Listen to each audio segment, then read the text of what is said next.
guys, it's Kelly and today I've got another swatch and review. Today we are looking at drugstore brand LA colors. I've done a few reviews of them before, but today I'm actually going to be talking about a brand new line that they just released called Quick Color. So these polishes are a little bit different from their usual. They are supposedly a 3-in-1 super quick drying nail polish. They're in a little bit bigger of a bottle. I actually really love the bottles, but we'll talk a little bit more about that later. But yeah, so we've got 15 brand new colors. They also come with a top coat, even though it's technically a 3-in-1 and they supposedly don't need top coat, but I always recommend top coat anyway. So we have a few like really bright neon shades, and then we also have some like classic reds and blushes and maroony kind of shades. So I'm just gonna go through all of them. So let's just start the swatches. Roll footage. So as always, I am using base coat underneath my swatches just to protect my natural nail and prevent any stains. Technically with this collection, you don't need it since it's a 3-in-1, but I always recommend using base coat anyway, just for the longevity of your manicure and to also prevent stains. So first up in this collection, we have the shade Swift, which is a vibrant, hot pink neon cream shade. And with shades like this, especially neons that are from the drugstore, I find that they're either super chalky or they're too sheer and need a white base. This one, however, I was super impressed with. It ended up being a 2-coater. It almost had a little bit of a jelly-like formula, so there was a slight bit of visible nail line, but I think it looked totally awesome, and I think you can cover that up with a 3rd coat if you don't like the way that looks, but just super bright, super vibrant, gorgeous neon color. Next up, we have the shade At Once, and this is a neon orange cream. Again, similar formula, really impressive. My swatches absolutely did not do this color justice. For whatever reason, it just did not want to capture the neonness of it, but I would say this is a very bright neon traffic cone orange. So on the first coat, it did appear a little bit sheer. Again, it had that jelly-like formula to it. I was able to get full coverage on that 2nd coat, but again, there is that slight hint of visible nail line. So if you don't like that, you can always throw on a 3rd, but just another really gorgeous, bright, summery color. Next up, we have the shade Hustle, and this was a bright neon yellow cream, and this one I was hoping would be like the formula of the other 2 neons, but it ended up being one of the super sheer neons that definitely requires a white base coat underneath. And this one, I tried to get it to be full coverage on its own just because I prefer to wear neons that way, but unfortunately I even did 4 layers and it still did not give me full opacity. It was still super sheer and it didn't show through that like bright neon color that it looked in the bottle. So if you do want to wear this shade, you definitely have to wear white underneath it. Personally, I hate wearing white underneath a neon because I feel like I never get it to the exact edges, and there's always just a little bit of white peeking through, and I hate the way that looks. It's very frustrating. So this one, not a win for me.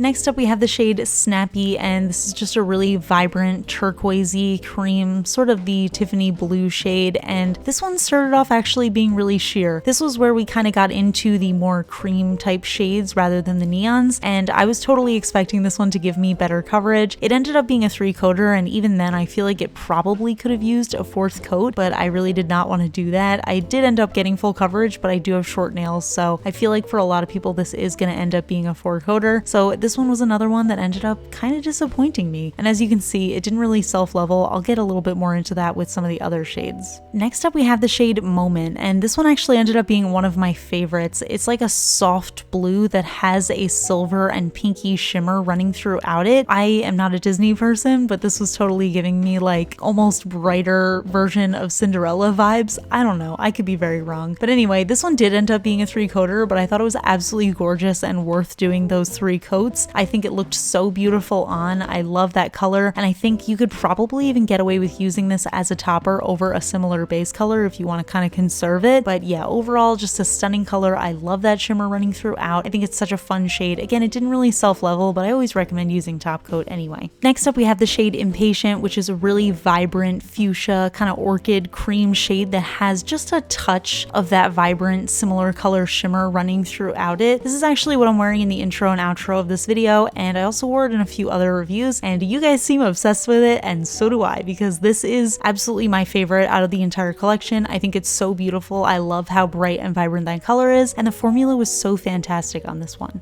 Next up we have the shade Perky, which is a super soft baby pink cream shade, and this one I was absolutely not expecting to work that well, but it ended up being a really perfect two-coater. It's such a classic, beautiful shade. It feels so springy and pastel-y and nice, and I was just so surprised that this ended up being a two-coater, but that turquoise needed 3+ coats. Like, I don't know how they got this more difficult formula right and they messed that one up, but regardless, I think this one is so good and it's really beautiful. Okay, so now we're getting into like the rosy reddish types of shades. So this one's called Ambitious. It's almost like a slightly dusty rosy red shade, and the coverage on this one was so impressive. What a great cream formula. It was basically a one coater. I ended up throwing on a second just to get that full coverage, and this was where I started to notice with the creams, they dried incredibly quickly. Some of them a little bit too quick, so by the point I was like actually fixing my brush strokes, it had already dried, so it was making some of them look a tiny bit lumpy, so just keep that in mind. But yeah, gorgeous color. Next up we have the shade Go Getter, and this is like a really nice, slightly darker cranberry red, and it does have a little bit of that jelly-like formula to it. However, I do still think it's a really great formula. This one ended up being just a touch patchy in two coats just because it did have that sort of jelly-like feel, and like I said, it dried so quickly that I really didn't get a chance to like smooth everything out before it started drying, so I did have to throw on a third coat, and it did give me that great opacity. I think this is another really gorgeous shade, but I feel like with reds like this, I don't want it to be a three-coater. I feel like that's a little bit annoying, so I'm not too huge of a fan of this. Next up we have the shade Dashing, which is another sort of cranberry wine red jelly shade, and to be totally honest with you guys, I absolutely could not tell the difference between Dashing and Go Getter. The only difference that I could see in these, maybe Dashing was just a slight bit more red, and this one ended up being slightly easier to work with, so this one was only a two-coater for me because I was able to kind of smooth everything out before it totally dried. But yeah, oh my gosh, I really cannot tell these two colors apart.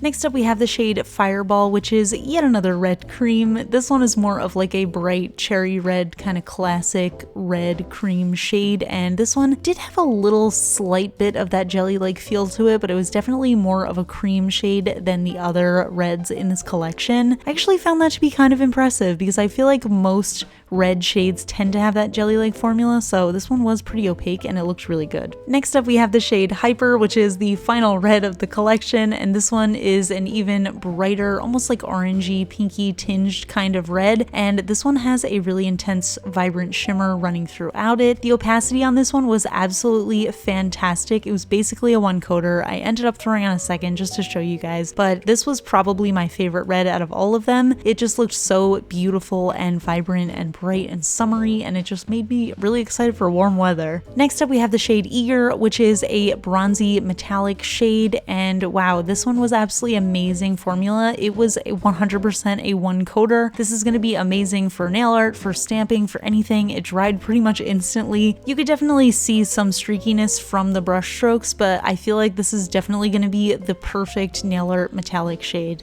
And finally, we have the black and white shades of this line. I always say that you can tell how good a brand is going to be by their black and white, so I am very excited that they do have a black and white in this collection. Let's start off with the white one. It's called Spark. On the first coat, I thought it was going to be just a little bit sheer and like marshmallowy and not great, but I was actually really pleasantly surprised. On the second coat, it ended up smoothing out really nicely. It gave me full opacity and it looked great. You probably need a third coat if you have long nails, but I was really impressed with it. And last but not least, we have the shade Fury, which is the black cream nail polish, which absolutely blew me away. Oh my gosh, I can't believe that they made the perfect one coat black in this drugstore / dollar store formula. It worked so amazingly, and I am definitely all over this shade. I think it's going to be perfect for nail art. I think it's going to be perfect for stamping. It's going to be a great base. You can see a little bit of my reflection in there, but I promise it is fully opaque in that one coat. So overall, I feel like these polishes are, I don't know, it's tough to say. I think it's a mixed bag because a lot of them are really, really great and some of them just don't perform as well as I had hoped. That being said, it is a drugstore / dollar store brand, so I don't expect them to perform as well as like the $10 or $15 nail polishes that I have. So I am a little bit more forgiving of polishes that come at a really low price point because I do think it makes it more accessible for everybody to be able to paint their nails. I just sometimes wish that but some of them had a little bit better of a formula. But that being said, I actually really love the bottles. I think the nail painting experience was really great. I love their bottle caps. One thing I love about LA Colors that they always have is their bottle caps always match the nail polish, like exactly. Like if it's a shimmery color, it has those shimmers in that lid, and I just absolutely love that. I think that's such a fun little detail. But they also now have that new rounded flat brush, and I think that just makes application even easier, so I totally love that. In the past, LA Colors polishes that I've had haven't had the best brushes, even though they are wide and flat. They're just a little bit like kind of splayed out, and this I just thought was a really pleasant painting experience. So I really do love that. In terms of dry time, I mean, this is the Quick Color collection. I thought it actually dried really quick. By the time I was done with one hand, like the first nail that I had painted was completely dry, which I thought was really nice. Their top coat also works really well. It didn't leave any shrinkage. It was surprisingly thick and it felt really easy to apply, and they're still holding up pretty good. I'm wearing it right now. Yeah, just overall, I thought it was a really great experience. I can't tell you exactly how long it'll dry because I've told you guys this before, but it really depends on where you are, your climate, like your humidity, your altitude, all that stuff actually makes a difference in how long it actually takes nail polishes to dry. But I do think this is faster than average, so I do think that's really impressive. But yeah, sometimes I feel like it dried so quickly that I didn't have a chance to like paint the nail nicely before it started drying, which was a little bit frustrating, but nothing a little top coat can't smooth out. So again, I'm just really forgiving of drugstore brands. Okay, so let's talk about pricing and availability. Now, one bit of sad, potentially frustrating news is these polishes are only available in stores, and it's only exclusively available at Walmart. So at the time of filming this, we're currently going through a quarantine/lockdown, and it's kind of frustrating because we're just not able to order particular brands online. I mean, obviously you don't have to buy nail polish right now, but it's a fun self-care activity that kind of keeps me sane. I don't know about you guys, but yeah, so these polishes are available in Walmart stores only. They are 14.5 milliliters and they retail for $2.48 USD. You can order them online and pick them up at your nearest Walmart. So I'll leave a link below for anybody who wants to do that. You know, if you happen to be picking up some necessities at Walmart and you also want to grab some nail polish, I'm not going to judge you. I think that's totally fine. Hopefully these will still be easily available by the time all of this is over. But until then, we're just going to be very lightly frustrated at the inability to get these really nice polishes. But yeah, so that is it for my review. I would love to hear from you guys. What do you think? Have you been able to try any of these yet? Are you planning on picking any of them up if you can? I would love to hear from you. Let me know in the comments. If you enjoyed this swatch and review, please give it a thumbs up.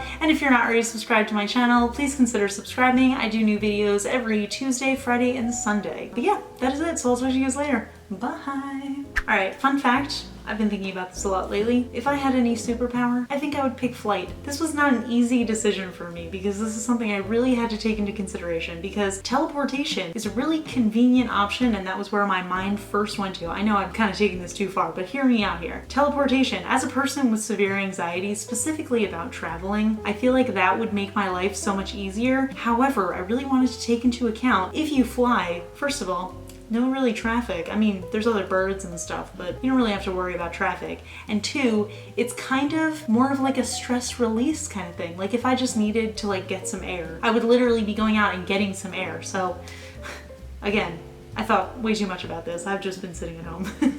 But I would like to hear from you guys. What would your preferred superpower be? Let me know in the comments. All right, I'll talk to you guys later. Bye.